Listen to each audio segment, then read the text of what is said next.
Hello everyone guys, कैसे हैं आप लोग। उम्मीद करता हूं सब बढ़िया होंगे। सो गाइस, इन्वेस्ट प्राइड के एक ब्रांड न्यू वीडियो में आप लोगों का फिर से स्वागत है। इन गाइस, आज है संडे एंड आपको पता है कि संडे को मैं क्या करता हूं। गाइस, मैं करने वाला हूं आप लोगों का म्यूचुअल फंड पोर्टफोलियो को रिव्यू। जी हां दोस्तों, आप में से काफी सारे लोगों ने अपना पोर्टफोलियो पोस्ट करा हुआ है कॉमेंट सेक्शन में, तो वहां से मैंने 5 ऐसे पोर्टफोलियो को पिक करा हुआ है जो कि अपने आप में देखें तो काफी यूनिक दिखने को मिलता है। तो इन्हीं 5 म्यूचुअल फंड पोर्टफोलियो को मैं रिव्यू करने वाला हूं आज के इस वीडियो में। इसके साथ साथ गाइस, मैं आपको ये भी बताने वाला हूं कि वो 4 म्यूचुअल फंड कौन सा हो सकता है जो कि आपके लिए बेहतरीन हो सकता है लमसम इन्वेस्ट करने के लिए साल 2023 में। और गाइस, ये चारों फंड देखे तो अपने आप में काफी शानदार तरीके से परफॉर्म करके दिया हुआ है। वो चाहे बात करें आप लास्ट 1 ईयर का या फिर लास्ट 3 ईयर का या फिर लास्ट 5 ईयर का, तो पिछले 1 साल से लेकर 5 सालों में काफी बेहतरीन तरीके से परफॉर्म किया हुआ है इन सारे ही फंड ने। तो ये सारे फंड आपके लिए काफी बेहतरीन हो सकता है अगर आप करना चाहते हैं साल 2023 में लमसम इन्वेस्टमेंट म्यूचुअल फंड्स में। तो इसके अलावा गाइस, मैं 2 पॉइंट्स और कवर करने वाला हूं आज के इस वीडियो में। पहला पॉइंट है आपका कि साल 2023 में देखे तो अभी तक मार्केट काफी शानदार तरीके से परफॉर्म किया हुआ है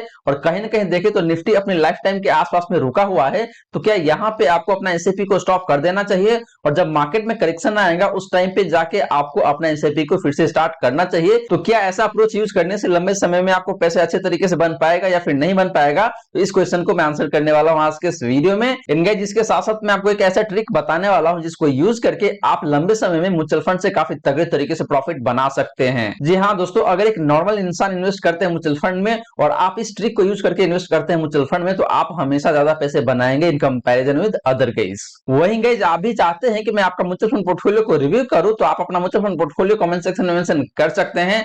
आने वाले संडे को आपका पोर्टफोलियो भी मैं रिव्यू करके देने वाला हूं। तो चलिए गाइस, स्टार्ट करते हैं आज का video. But guys, video start करने से पहले फटाफट कर दीजिए इस वीडियो को लाइक एंड अपने चैनल को अभी तक सब्सक्राइब नहीं किया हुआ है देन प्लीज सब्सक्राइब कीजिए चैनल को।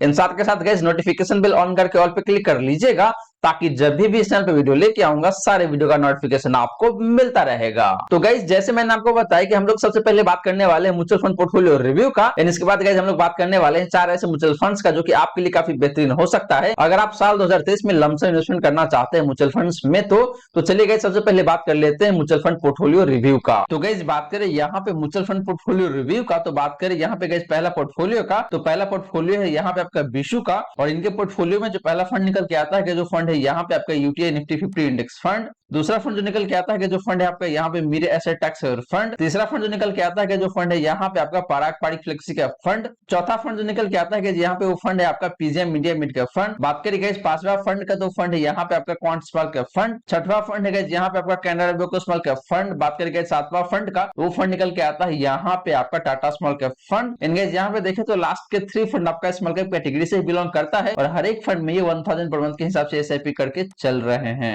फर्दर इनका कहना यहाँ पे ये है कि हर एक हाफ ईयर में ये 10% के हिसाब से अपने एसआईपी को टॉप अप करते चलेंगे। कहने का मतलब ये गैस कि विशु हर एक 6 महीने में अपना जो पोर्टफोलियो है उसको 10% के हिसाब से बढ़ाते चलेंगे। तो ये एक तरीके से देखे तो आपका जो स्टेप अप एसआईपी होता है वो हो जाएगा यहाँ पे, लेकिन ये एनुअल बेसिस पे नहीं करेंगे, ये हाफ ईयरली बेसिस पे करेंगे और इस तरीके से अगले 15 साल तक इन्वेस्ट करने वाले हैं। तो गैस, बात करें यहाँ पे पहला फंड का यानी कि यूटीआई निफ्टी 50 इंडेक्स फंड का, तो ये फंड काफी सही है अपनी कैटेगरी में, तो विशु आप इस फंड के साथ कंटिन्यू कर सकते हैं। बात करेंगे सेकंड फंड का यानी कि मीरे एसेट टैक्स फंड का, तो ये फंड भी देखे तो अपनी कैटेगरी में काफी सही फंड है, तो आप इस फंड के साथ भी कंटिन्यू कर सकते हैं और इस फंड का पर्पस है बेसिकली टैक्स सेविंग, तो आप बिल्कुल कंटिन्यू करके चल सकते हैं मीरे एसेट टैक्स फंड को। बात करें तीसरा फंड यानी कि पराग पारिक फ्लेक्सी का फंड का, तो ये फंड भी देखे तो अपने कैटेगरी में काफी सही तरीके से परफॉर्म कर रहा है, तो आप इस फंड के साथ भी कंटिन्यू करके चल सकते हैं। बात करेंगे चौथा फंड यानी कि पीजीएम इंडिया मिड का फंड का, तो ये फंड देखे तो काफी सही परफॉर्म किया हुआ है लास्ट 3 ईयर में, लास्ट 5 ईयर में। हालांकि लास्ट 1 ईयर में इस फंड ने उतना अच्छा परफॉर्म नहीं किया हुआ है, तो यहाँ पे अगर आपको लगता है कि आप इस फंड से एग्जिट कर सकते हैं और आप दूसरे फंड के साथ जा सकते हैं, इन दैट केस मैं आपको सजेस्ट करूंगा कि आप अपने पोर्टफोलियो में पीजीएम इंडिया मिड के फंड के बदले आप ऐड कर सकते हैं अपने पोर्टफोलियो में मोतीलाल ओसवाल मिड का फंड। ये फंड काफी सही रह सकता है आपके लिए। बात करेंगे अगला 3 फंड का यानी कि तीनों के तीनों स्मॉल कैप कैटेगरी का फंड है। पहला फंड है आपका क्वांट स्मॉल कैप फंड, तो ये फंड काफी शानदार है अपने कैटेगरी में। बात करेंगे अगला 3 फंड का यानी कि क्वांट स्मॉल कैप फंड का, Canara bank small cap fund का and Tata small cap fund का, तो बात करें यहाँ पे क्वांट स्मॉल कैप फंड का, तो क्वांट स्मॉल कैप फंड काफी शानदार है अपनी कैटेगरी में, इन काफी शानदार तरीके से परफॉर्म करके दिया हुआ है। तो विशु आप इस फंड के साथ कंटिन्यू करके चल सकते हैं। बात करें Canara Robeco small cap fund का, तो ये फंड में देखें तो हालांकि काफी सही तरीके से परफॉर्म किया हुआ है, लेकिन Canara Robeco small cap fund Tata small cap fund मोटा मोटी सिमिलर नेचर का ही दिखने को मिल जाता है। तो यहाँ पे मैं आपको सजेस्ट करूंगा कि आप Canara Robeco small cap fund से एग्जिट कर जाए और आप कंटिन्यू करके चल सकते हैं टाटा स्मॉल कैप फंड के साथ। और जो Canara Robeco small cap fund का 1000 जो बच जाएगा आपके पास, उसको आप ऐड कर सकते हैं इधर क्वांट स्मॉल कैप फंड के साथ या फिर टाटा स्मॉल कैप फंड के साथ। तो विशु ये कुछ सजेस्टेड चेंजेस है जो कि आपको करने चाहिए अपने पोर्टफोलियो में। इस चेंजेस के बाद आपका पोर्टफोलियो काफी शानदार हो जाएगा और लंबे समय में, जैसे आपने देखा हुआ कि भाई आपको अगले 15 साल तक इन्वेस्ट करना है, तो अगले 15 सालों में आपका पोर्टफोलियो काफी सही तरीके से परफॉर्म करके दे सकता है। बात करेंगे नेक्स्ट पोर्टफोलियो का, तो यहाँ पे ज्योति नायर है, इन्होंने अपना पोर्टफोलियो पोस्ट किया हुआ है और इनके पोर्टफोलियो में जो पहला फंड निकल के आता है कि जो फंड है यहाँ पे आपका डीएसपी ग्लोबल फंड फंड, दूसरा फंड जो निकल के आता है कि जो फंड आपका यहाँ पे एचडीएफसी मिड कैप फंड, तीसरा फंड जो निकल के आता है कि जो फंड है आपका यहाँ पे आईसीआईसी ब्लू चिप फंड। बात करेंगे चौथा फंड का, तो फंड निकल के आता है यहाँ पे आपका कोटक फ्लेक्सी का फंड। बात करेंगे पांचवा फंड का, तो फंड निकल के आता है यहाँ पे आपका मीरे एसेट। अब पता नहीं मीरे एसेट का कौन सा फंड है, तो यहाँ पे क्लियर नहीं है। नेक्स्ट फंड है यहाँ पे आपका एसबीआई स्मॉल कैप फंड। बात करेंगे अगला फंड का, तो फंड निकल के आता है यहाँ पे आपका निप्पॉन स्मॉल कैप फंड। इन बात करेंगे लास्ट फंड का, तो फंड निकल के आता है यहाँ पे आपका एसबीआई कॉन्ट्रा फंड। इस तरीके से गाइस देखे तो इनका 50,000 पर मंथ के हिसाब से इन्वेस्ट होता है इन सारे ही फंड में।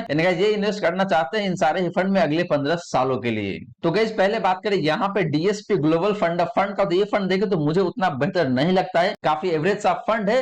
तो ज्योति मैं यहाँ पे आपको सजेस्ट करूंगा कि आपको इस फंड से जरूर एग्जिट कर जाना चाहिए। और वैसे भी देखे तो फंड आपका प्योर म्यूचुअल फंड नहीं होता है, फंड किसी दूसरे फंड के यूनिट्स में इन्वेस्ट करता है, तो इसीलिए ये फंड मुझे उतना बेहतर नहीं लगता है। तो मेरा सजेशन तो यही रहेगा कि आपको इस फंड से एग्जिट कर जाना चाहिए। बात करें नेक्स्ट फंड का यानी कि एचडीएफसी मिड कैप फंड का, तो ये फंड देखे तो हालांकि काफी सही फंड है। इस फंड ने लास्ट 1 ईयर में, लास्ट 3 ईयर में काफी बेहतरीन तरीके से परफॉर्म किया हुआ है। वही बात करें लास्ट 5 ईयर का, तो लास्ट 5 ईयर में इस फंड ने उतना बेहतर परफॉर्म नहीं किया हुआ है। लेकिन जैसे ही आप बात करते हैं लास्ट 10 ईयर का, तो यहाँ पे काफी शानदार तरीके से परफॉर्म किया हुआ है एचडीएफसी मिड कैप फंड ने। इसके साथ साथ गाइस इस फंड का फंड साइज भी देखे तो काफी ज्यादा देखने को मिलता है।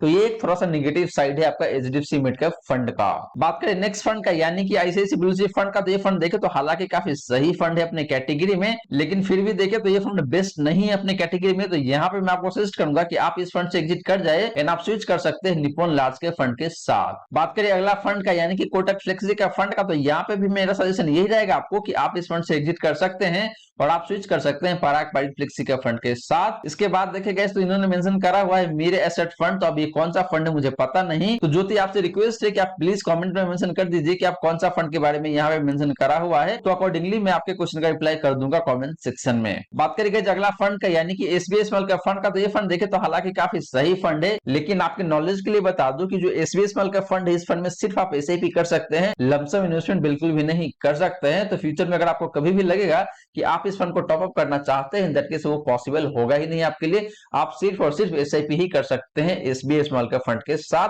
तो यहाँ पे एक ड्रॉबैक है इस फंड का, अदरवाइज देखे तो मुझे कहीं कोई दिक्कत नहीं लगता है एसबीआई स्मॉल कैप फंड के साथ। बात करेंगे अगला फंड का यानी कि निप्पॉन स्मॉल कैप फंड का, तो ये फंड देखे तो हालांकि काफी शानदार फंड है अपने कैटेगरी में, यानी काफी बेहतरीन तरीके से परफॉर्म किया हुआ है। तो आप इस फंड के साथ कंटिन्यू करके चल सकते हैं। बात करेंगे अगला फंड का यानी कि एसबीआई कॉन्ट्रा फंड का, तो ये फंड देखे तो काफी शानदार है अपने कैटेगरी में, काफी बेहतरीन तरीके से परफॉर्म किया हुआ है। तो आप इस फंड के साथ कंटिन्यू करके चल सकते हैं। और कॉन्ट्रा फंड में इन्वेस्ट करने से एक फायदा आपको ये भी मिल जाएगा कि जब भी मार्केट थोड़ा अलग डायरेक्शन में काम करेगा, तो उस केस में ये जो फंड है ये काफी शानदार तरीके से आपको परफॉर्म करके दे सकता है और आपका जो पोर्टफोलियो है इसका बैलेंस को काफी अच्छी तरीके से मेंटेन कर सकता है कॉन्ट्रा फंड। तो आप बिल्कुल कंटिन्यू करके चल सकते हैं एसबीआई कॉन्ट्रा फंड को अपने पोर्टफोलियो में। तो ज्योति आशा करता हूं आपके जो क्वेश्चन है या फिर आपका जो पोर्टफोलियो है यहाँ पे मैंने सही से रिव्यू करके दिया है। आपको अभी भी कहीं कोई डाउट लगता है तो आप कमेंट सेक्शन में क्वेश्चन कर सकते हैं, वहां पे मैं आपको क्लियरली रिप्लाई कर दूंगा और आपको बड़े आसान तरीके से आंसर मिल जाएगा वहां पे। बात करेंगे नेक्स्ट पोर्टफोलियो का, तो यहाँ पे आपका विजय प्रधान है, इन्होंने अपना पोर्टफोलियो पोस्ट करा हुआ है और इनका कहना यहाँ पे यही गाइस कि प्लीज रिव्यू माय पोर्टफोलियो, और सारा का सारा इनका मंथली एसआईपी चल रहा है और ये अगले 10 सालों के लिए इन्वेस्ट किया हुआ है इन सारे फंड में। तो तो इनके पोर्टफोलियो में जो पहला फंड निकल के आता है कि जो फंड है आपका यहाँ पे यूटीआई निफ्टी 50 इंडेक्स फंड, जिसमें देखे तो 10,000 पर मंथ के हिसाब से एसआईपी चल रहा है। बात करेंगे नेक्स्ट फंड का, तो फंड निकल के आता है यहाँ पे आपका यूटीआई फ्लेक्सी का फंड, जिसमें 3,000 पर मंथ के हिसाब से एसआईपी चल रहा है। इसके बाद देखेगा तो इनके पोर्टफोलियो में जो फंड निकल के आता है वो फंड आपका यहाँ पे Motilal Oswal Nasdaq 100 fund fund. इनके बात करें अगला फंड का, तो फंड निकल के आता है यहाँ पे आपका निप्पॉन स्मॉल कैप फंड, जिसमें देखे तो 5,000 पर मंथ के हिसाब से इनका एसआईपी चल रहा है। फर्दर इनका कहना यहाँ पे ये है कि I am planning to add one more small cap fund, which small cap fund would be suitable. तो गाइस बात करें यहाँ पे इनके पोर्टफोलियो का पहला फंड का, यानी कि यूटीआई निफ्टी 50 इंडेक्स फंड का, तो ये फंड काफी शानदार है। तो विजय आप अपने पोर्टफोलियो में इस फंड को कंटिन्यू करके चल सकते हैं। बात करेंगे नेक्स्ट फंड का, यानी कि यूटीआई फ्लेक्सी कैप फंड का, तो ये फंड देखे तो काफी ठीक ठाक सा फंड है, काफी एवरेज सा फंड है। तो यहाँ पे मैं आपको सजेस्ट करूंगा कि आप इस फंड से एग्जिट कर सकते हैं और आप ऐड कर सकते हैं अपने पोर्टफोलियो में पारंपरिक फ्लेक्सी का फंड को। बात करेंगे नेक्स्ट फंड का, यानी कि मोतीलाल ओसवाल नेस्डैक 100 फंड का, तो ये फंड भी देखे तो मुझे काफी एवरेज सा ही लगता है। फंड मैं आपको बिल्कुल भी सजेस्ट नहीं करूंगा, तो आप क्लियरली इस फंड से एग्जिट कर सकते हैं और इसके बदले आप अपने पोर्टफोलियो में एक प्योर मिड कैप फंड को ऐड कर सकते हैं, जो कि लंबे समय में आपको काफी ज्यादा प्रॉफिट बना के दे सकता है। बात करेंगे नेक्स्ट फंड का, यानी कि निप्पॉन स्मॉल कैप फंड का, तो ये फंड देखे तो काफी शानदार फंड है, काफी बेहतरीन तरीके से परफॉर्म किया हुआ है। तो विजय आप अपने पोर्टफोलियो में निप्पॉन स्मॉल कैप फंड को कंटिन्यू करके चल सकते हैं। एंड आपने लास्टली पूछा हुआ है कि भाई आप अपने पोर्टफोलियो में एक स्मॉल कैप फंड को ऐड करना चाहते हैं, तो कौन सा फंड होगा जो कि आपके लिए काफी बेहतरीन हो सकता है। तो आपने यहाँ पे अपना रिस्क प्रोफाइल मेंशन नहीं करा हुआ है, लेकिन फिर भी मैं आपको बता दूं कि आप अपने पोर्टफोलियो में ऐड कर सकते हैं यहाँ पे टाटा स्मॉल कैप फंड को, अगर आप एक लो रिस्क या फिर मॉडरेट रिस्क इन्वेस्टर है। तो वहीं अगर आपका रिस्क प्रोफाइल काफी एग्रेसिव नेचर का है, इन दैट केस आप ऐड कर सकते हैं अपने पोर्टफोलियो में क्वांट स्मॉल कैप फंड को। तो गाइस ये तो बात रही विजय प्रधान जी का पोर्टफोलियो का। अब बात कर लेते हैं गाइस नेक्स्ट पोर्टफोलियो का, तो यहाँ पे आपका सुधीर कुमार है, इन्होंने अपना पोर्टफोलियो पोस्ट किया हुआ है और इनका कहना है कि please review my portfolio and suggest any changes. Time horizon है इनका 10 से 15 सालों का और सारा का सारा फंड इनका डायरेक्ट प्लान है। और गाइस इनका रिस्क प्रोफाइल काफी अग्रेसिव नेचर का है और इनके पोर्टफोलियो में जो पहला फंड निकल के आता है, जो फंड है आपका यहाँ पे पारंपरिक फ्लेक्सी का फंड। दूसरा फंड जो निकल के आता है यहाँ पे वो फंड है आपका Motilal Oswal mid cap fund. बात करके तीसरा फंड का, तो फंड निकल के आता है यहाँ पे आपका quant small cap fund. And बात करके चौथा फंड का, तो फंड निकल के आता है यहाँ पे आपका निप्पॉन स्मॉल कैप फंड। तो सुधीर आपके पोर्टफोलियो में जो चारों फंड है, चारों फंड काफी शानदार फंड है, मुझे कहीं कोई दिक्कत लगता नहीं है। एंड सिंस आपका रिस्क प्रोफाइल काफी अग्रेसिव नेचर का है, तो ये चारों फंड आपके लिए काफी सुटेबल रह सकता है। तो आपको अपने पोर्टफोलियो में इन चारों फंड को कंटिन्यू करके चलना चाहिए। आपको बिल्कुल भी छेड़खानी नहीं करनी चाहिए अपने पोर्टफोलियो में अभी के टाइम पे। अगर आगे चल के परफॉर्मेंस खराब होता है किसी फंड का, तो उस टाइम पे आप रिव्यू कर सकते हैं एंड अकॉर्डिंगली आप डिसीजन ले सकते हैं कि भाई आपको उस फंड के साथ कंटिन्यू करना चाहिए या फिर नहीं करना चाहिए। लेकिन at this point in time ये चारों ही फंड काफी बेहतरीन है, तो आप इन चारों फंड को कंटिन्यू करके चल सकते हैं अपने पोर्टफोलियो में। बात करेंगे नेक्स्ट पोर्टफोलियो का, तो यहाँ पे धीरज कुमार है, इन्होंने अपना पोर्टफोलियो पोस्ट किया हुआ है और इनका कहना है कि please review my portfolio for next 10 to 15 year. और इनके पोर्टफोलियो में जो पहला फंड निकल के आता है, जो फंड है आपका यहाँ पे निप्पॉन लार्ज कैप फंड। दूसरा फंड जो निकल के आता है, जो फंड है आपका यहाँ पे SBI Magna mid cap fund. बात करेंगे तीसरा फंड का, तो फंड निकल के आता है यहाँ पे आपका HDFC flexi cap fund. And बात करेंगे चौथा फंड का, तो फंड निकल के आता है यहाँ पे आपका Nippon small cap fund. And guys further इनका कहना यहाँ पे है कि मैं इसमें एक और फंड ऐड करना चाहता हूं, तो कौन सा फंड है प्लीज बताएं। तो गाइस बात करें सुधीर के पोर्टफोलियो का पहला फंड का, यानी कि निप्पॉन लार्ज कैप फंड का, तो ये फंड काफी शानदार है अपने कैटेगरी में, तो आप इस फंड को अपने पोर्टफोलियो में कंटिन्यू करके चल सकते हैं। बात करें सेकंड फंड का, यानी कि SBI Magna mid cap fund का, तो ये फंड भी देखे तो काफी शानदार है अपने कैटेगरी में, तो सुधीर इस फंड को भी आप कंटिन्यू करके चल सकते हैं अपने पोर्टफोलियो में। बात करेंगे तीसरा फंड का, यानी कि एचडीएफसी फ्लेक्सी कैप फंड का, तो हालांकि ये फंड भी देखे तो काफी शानदार है। इस फंड ने भी लास्ट 1 ईयर में, लास्ट 3 ईयर में काफी बेहतरीन तरीके से परफॉर्म किया हुआ है। वहीं बात करें लास्ट 5 ईयर का, तो लास्ट 5 ईयर में इस फंड का परफॉर्मेंस उतना बेहतर नहीं है, हालांकि लास्ट 10 ईयर में इस फंड ने काफी शानदार तरीके से परफॉर्म किया हुआ है। तो मेरे अकॉर्डिंग देखें तो एचडीएफसी फ्लेक्सी का फंड काफी सही फंड है, यहाँ पे कहीं कोई दिक्कत मुझे लगता नहीं है। हालांकि फ्लेक्सी कैप कैटेगरी में मुझे पारंपरिक फ्लेक्सी कैप फंड ज्यादा बेहतर लगता है। तो अगर आपको लगता है कि भाई आप इस फंड से एग्जिट कर सकते हैं, देन इन दैट केस आप स्विच कर सकते हैं पारंपरिक फ्लेक्सी कैप फंड के साथ। वहीं गाइस बात करें इनके पोर्टफोलियो का चौथा फंड का, यानी कि निप्पॉन स्मॉल कैप फंड का, तो ये फंड देखे तो काफी शानदार फंड है। तो धीरज आप अपने पोर्टफोलियो में निप्पॉन स्मॉल कैप फंड को कंटिन्यू करके चल सकते हैं। लास्टली आपने पूछा हुआ है कि भाई आप अपने पोर्टफोलियो में एक और फंड ऐड करना चाहते हैं, लेकिन आपने मेंशन नहीं करा हुआ है कि भाई आप किस कैटेगरी के फंड को ऐड करना चाहते हैं अपने पोर्टफोलियो में। तो अगर आप स्मॉल कैप कैटेगरी के फंड को ऐड करना चाहते हैं अपने पोर्टफोलियो में, इन दैट केस आप ऐड कर सकते हैं क्वांट स्मॉल कैप फंड को, अगर आप एक हाई रिस्क इन्वेस्टर है। वहीं आपका रिस्क प्रोफाइल कहीं ना कहीं लोअर साइड में है या फिर थोड़ा सा मॉडरेट टाइप का आता है, इन दैट केस आप जा सकते हैं टाटा स्मॉल कैप फंड के साथ। तो गाइस ये तो बात रही धीरज कुमार का पोर्टफोलियो का। अब बात कर लेते हैं नेक्स्ट पोर्टफोलियो का या फिर क्वेश्चन का। तो यहाँ पे देखे तो विवेक जायसवाल है, इन्होंने अपना क्वेश्चन पूछा हुआ है और इनका कहना यहाँ पे ये है कि high sir, since market is near lifetime high, should we pause SIP and once market fall down then we can resume SIP? Is this a good approach? तो गाइस ये क्वेश्चन मुझे लगता है सिर्फ विवेक जायसवाल का ही नहीं है, आप में से काफी लोगों के मन में क्वेश्चन आ रहा होगा कि भाई आपको अपने SIP को अभी स्टॉप कर देना चाहिए और जब मार्केट गिरेगा इन दैट केस आपको अपना SIP को फिर से स्टार्ट करना चाहिए। तो यहाँ पे मेरा सजेशन यही रहेगा आप सभी को कि भाई आपको ऐसा कभी भी नहीं सोचना चाहिए, आपको कभी भी अपने SIP को स्टॉप नहीं करना चाहिए। ऐसा करने से दिक्कत यहाँ पे ये आ जाता है कि आपको जो एवरेजिंग का बेनिफिट है वो नहीं मिलता है गाइस, तो लंबे समय में आपका जो रिटर्न है या फिर आपका जो प्रॉफिट है वो कम हो जाता है। तो इसीलिए आपको ऐसा बिल्कुल भी नहीं करना चाहिए। आपका जो SIP चल रहा है उसका आपको हमेशा की तरह कंटिन्यू करके ही चलना है, आपको कभी भी स्टॉप नहीं करना चाहिए, ये ज्यादा बेहतर रह सकता है आप सभी के लिए। तो मेरा यही सजेशन है आप सभी को कि भाई आपको अपने SIP के साथ बिल्कुल भी छेड़खानी नहीं करना चाहिए। मार्केट का कंडीशन जो भी हो, अच्छा हो या फिर खराब हो, आपको अपने SIP के साथ कंटिन्यू करके चलते ही रहना चाहिए।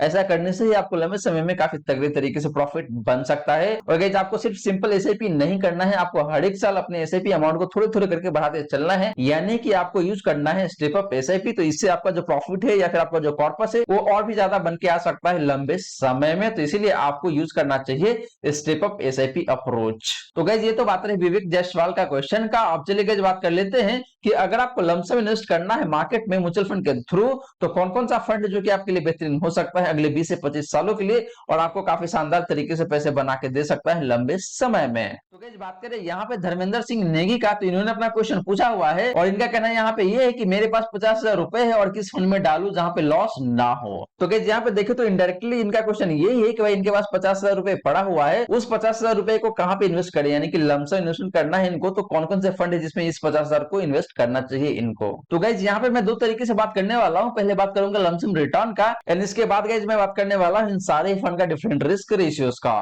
तो गाइस मैंने यहाँ पे 4 फंड चूज करा हुआ है। तो गाइस पहले बात कर लेते हैं इन सारे फंड का लमसम रिटर्न का। तो बात करेंगे पहला फंड का यानी कि पारंपरिक फ्लेक्सी का फंड का, तो इस फंड का जो रिटर्न है लास्ट 1 ईयर में वो निकल के आता है यहाँ पे आपका 28.12% का। बात करेंगे लास्ट 3 ईयर का, तो लास्ट 3 ईयर में इस फंड ने आपको मोटा मोटी 30% का रिटर्न दिया हुआ है। इन बात करेंगे लास्ट 5 ईयर का, तो लास्ट 5 ईयर में पारंपरिक फ्लेक्सी का फंड ने आपको मोटा मोटी 19% का रिटर्न दिया हुआ है। बात करेंगे सेकंड फंड का यानी कि टाटा स्मॉल कैप फंड का, तो इस फंड का जो रिटर्न निकल के आता है लास्ट 1 ईयर का वो निकल के आता है यहाँ पे आपका 41.96% का, ऑलमोस्ट 42% कह सकते हैं आप। बात करेंगे लास्ट 3 ईयर का, तो लास्ट 3 ईयर में इसमें आपको मोटा मोटी 45.5% का रिटर्न दिया हुआ है। एंड बात करेंगे लास्ट 5 ईयर का, तो आपको बता दूं कि ये फंड 5 साल पुराना फंड है ही नहीं, तो यहाँ पे आपको एनए दिखने को मिल रहा है गाइस। वही बात करें मिड कैप फंड्स का, तो जो फंड मैंने चूज करा हुआ है वो फंड है आपका यहाँ पे Motilal Oswal mid cap fund. And बात करें इस फंड का लास्ट 1 ईयर का परफॉर्मेंस का, तो निकल के आता है यहाँ पे आपका 45.31% का। बात करेंगे लास्ट 3 ईयर का, तो लास्ट 3 ईयर में इस फंड ने आपको 41.67% का रिटर्न दिया हुआ है। एंड बात करेंगे लास्ट 5 ईयर का, तो लास्ट 5 ईयर में इस फंड ने आपको 18.74% का रिटर्न दिया हुआ है। सिमिलरली गाइस बात करें लार्ज कैप फंड का, तो यहाँ पे जो फंड मैंने चूज करा हुआ है वो फंड है आपका यहाँ पे Nippon large cap fund. And guys बात करें इस फंड का लास्ट 1 ईयर का परफॉर्मेंस का, तो निकल के आता है यहाँ पे आपका 35.35% का। बात करें गाइस लास्ट 3 ईयर का, तो लास्ट 3 ईयर में इस फंड ने आपको 32.21% का रिटर्न दिया हुआ है। इन बात करें गाइस लास्ट 5 ईयर का, तो लास्ट 5 ईयर में इस फंड ने आपको 14.36% का रिटर्न दिया हुआ है। तो गाइस ये रही बात आपका इन चारों फंड का लमसम रिटर्न का। और गाइस लमसम के केस में देखें तो इन चारों फंड ने काफी बेहतरीन तरीके से परफॉर्म किया हुआ है। वो चाहे बात करें आप लास्ट 1 ईयर का या फिर लास्ट 3 ईयर का या फिर लास्ट 5 ईयर का, चारों फंड ने काफी शानदार तरीके से परफॉर्म किया हुआ है लमसम के केस में। वहीं गाइस बात करें इन चारों फंड का रिस्क रेशियोज का, तो पहले बात कर लेते हैं यहाँ पे पारंपरिक फ्लेक्सी का फंड का। तो इस फंड का जो डिविजन निकल के आता है, जो निकल के आता है यहाँ पे आपका 13.75 का। बात करेंगे साफ रेशियो का, तो निकल के आता है यहाँ पे आपका 1.48 का। एंड बात करेंगे अल्फा का, तो निकल के आता है यहाँ पे आपका मोटा मोटी 7% का। तो गाइस पारंपरिक फ्लेक्सी के फंड की बात करें तो इस फंड का रिस्क रेशियो मुझे काफी शानदार दिखता है। स्टैंडर्ड डिविजन देखे तो काफी कम है इस फंड का, इसका मतलब ये गाइस कि पारंपरिक फ्लेक्सी का फंड का रिटर्न काफी कम वोलेटाइल रहता है। बात करके साफ रेशियो का, तो साफ रेशियो भी देखो तो काफी शानदार है 1.5 के आसपास में, जो ये दिखाता है कि इस फंड का जो रिस्क एडजस्टेड रिटर्न है उतना ही बेहतर निकल के आता है। इन बात करेंगे अल्फा का, तो ये भी काफी शानदार दिखने को मिलता है मोटा मोटी 7% का। इसका मतलब ये निकल के आता है गाइस कि जो पारंपरिक फ्लेक्सी का फंड है इस फंड का रिटर्न काफी बेहतरीन रहता है in comparison with benchmark index guys. बात करेंगे टाटा स्मॉल कैप फंड का, तो इस फंड का निकल के आता है जो निकल के आता है यहाँ पे आपका 15.61 का। बात करेंगे इस फंड का साफ साफ रेशियो का तो निकल के आता है यहाँ पे आपका 2.03 का। एंड बात करेंगे अल्फा का तो निकल के आता है यहाँ पे आपका मोटा मोटी 8.5% का। तो guys Tata small cap fund की भी बात करें तो इसमें रेशियो मुझे काफी शानदार दिखने को मिलता है, कहीं कोई दिक्कत वाली बात नहीं है यहाँ पे। वहीं गाइस बात करें Motilal Oswal mid cap fund का तो इसमें निकल के आता है कि जो निकल के आता है यहाँ पे आपका 16.38 का। बात करेंगे जिस फंड का साफ रेशियो का तो निकल के आता है यहाँ पे आपका 1.79 का। एंड बात करेंगे जिस फंड का अल्फा का तो निकल के आता है यहाँ पे आपका 7.05% का। तो guys Motilal Oswal mid cap fund का भी रिस्क रेशियो देखे तो काफी शानदार देखने को मिलता है, यहाँ भी कहीं कोई दिक्कत वाली बात मुझे लगता नहीं है। लास्टली गाइस बात करें यहाँ पे निपुण लार्ज कैप फंड का तो इस फंड का निकल के आता है कि जो निकल के आता है यहाँ पे आपका 16.3 का। बात करेंगे जिस फंड का साफ रेशियो का तो निकल के आता है यहाँ पे आपका 1.36 का। एंड बात करेंगे जिस फंड का अल्फा का तो निकल के आता है यहाँ पे आपका 3.68% का। तो गाइस निपुण लार्ज कैप फंड की भी बात करें तो इसमें रिस्क रेशियो मुझे काफी शानदार देखने को मिलता है। स्पेशली बात करते हैं आप यहाँ पे अल्फा का, तो इस फंड का अल्फा काफी बेहतरीन है 3.68% का। गाइस लार्ज कैप कैटेगरी में आपने देखा होगा कि जो कैटेगरी एवरेज है उसका अल्फा नेगेटिव में निकल के आता है, तो इसीलिए यहाँ पे निपुण लार्ज कैप फंड का अल्फा मुझे काफी बेहतरीन दिखता है मोटा मोटी 3.5% का। एंड गाइस इस फंड का साफ रेशियो भी देखो तो काफी बेहतरीन है 1.36 का। एंड गाइस इस फंड का डिवीजन है ये भी काफी शानदार देखने को मिलता है 16.3 का। तो गाइस ये 4 फंड है जो कि लमसम के लिए मुझे लगता है काफी बेहतरीन हो सकता है अगर आप लंबे समय के लिए इन्वेस्ट करना चाहते हैं। और धर्मेंद्र सिंह नेगी जी आप इन चारों फंड में जाकर इन्वेस्ट कर सकते हैं, अपने 50,000 को आप अकॉर्डिंगली डिवाइड कर सकते हैं इन चारों फंड में। देखा जाए तो अगर आप एक high risk investor in that case आप ऐड कर सकते हैं ज्यादा फंड अपने स्मॉल कैप या फिर मिड कैप कैटेगरी के फंड में। वहीं अगर आप एक moderate risk investor in that case आपका एलोकेशन ऐसा होना चाहिए कि जो आपका जो लार्ज कैप फंड है या फिर जो फ्लेक्सी कैप फंड है वहां पे एलोकेशन ज्यादा होना चाहिए, और आपका जो मिड कैप फंड है या फिर जो स्मॉल कैप फंड है वहां पे एलोकेशन कम होना चाहिए।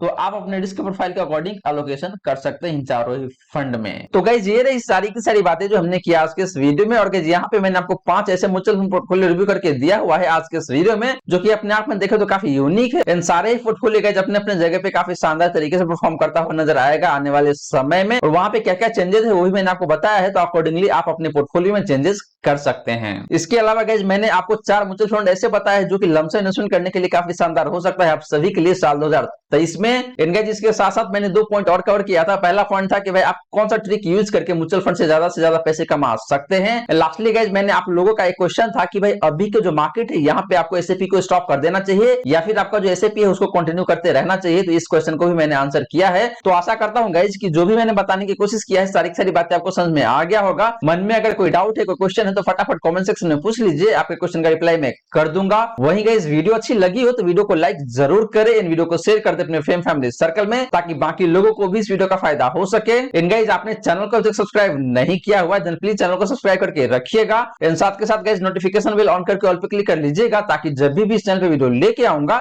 सारे वीडियो का नोटिफिकेशन आपको मिलता रहेगा। So guys thank you so much for watching this video. मिलते हैं अगले वीडियो में। जय हिंद जय भारत।